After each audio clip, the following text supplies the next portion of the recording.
Pretty sure this phrase will be said to death. Overstay is welcome, and serves a series of unnecessary purposes just to score points for saying it's about awareness when it's really about a lost cause of self-serving.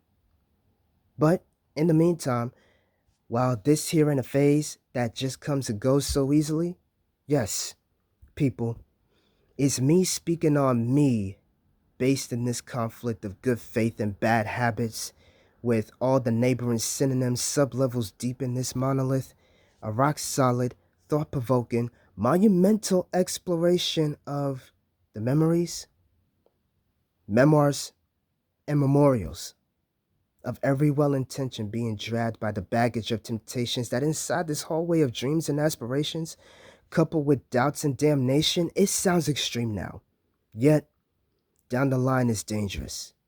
Self-sabotage on the verge of creation. This is my life in a bubble, so when it pops on arrival, I either show up with my best foot forward or retreat to the worst of being vulnerable. These thoughts of being comfortable with no momentum, knowing I can move my own needle on the record. 28 approaching 29 and so on, my parents still parenting an adult. Just sounds embarrassingly long. They know of my potential, they just want to see it flourish.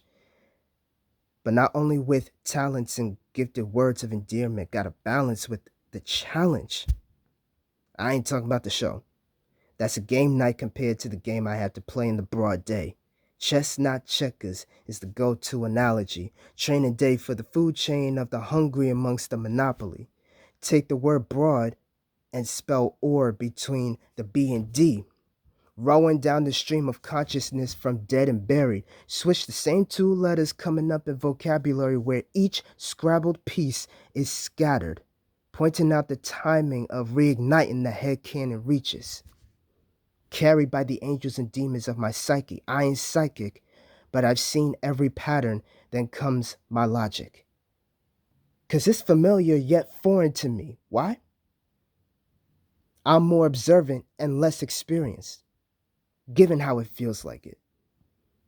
But I don't really know about it till I go out and get it more often, spend less time on the what ifs, and bless myself with confirmations, not thirsty for validations, and stand by my promises that the last thing I need is go about my life regretting how I coulda, woulda, shoulda done it, 'cause I let my fears hold me back, finding solace in the characters I portray myself in confidence. The me that I wanna be. Though instead I'd be a wannabe in self-proclamation, then the pressure gets to me. I'm playing one too many gaslit mind games with myself that the payments to be made is through the work on the shelves. So much plans, blueprints, ideas that went nowhere as the dust settles in and the cobwebs trap some elsewhere. I locked away my conscience behind the main door as I use him when it's convenient on each floor. This building contains the blocks mentally wanting structure, but can't go any further because I've been making the goodwill paid to live while I've allowed the bad batch to live for free. This time, the main door need to open so he can manage these routines, that I can take the wheel and live for me.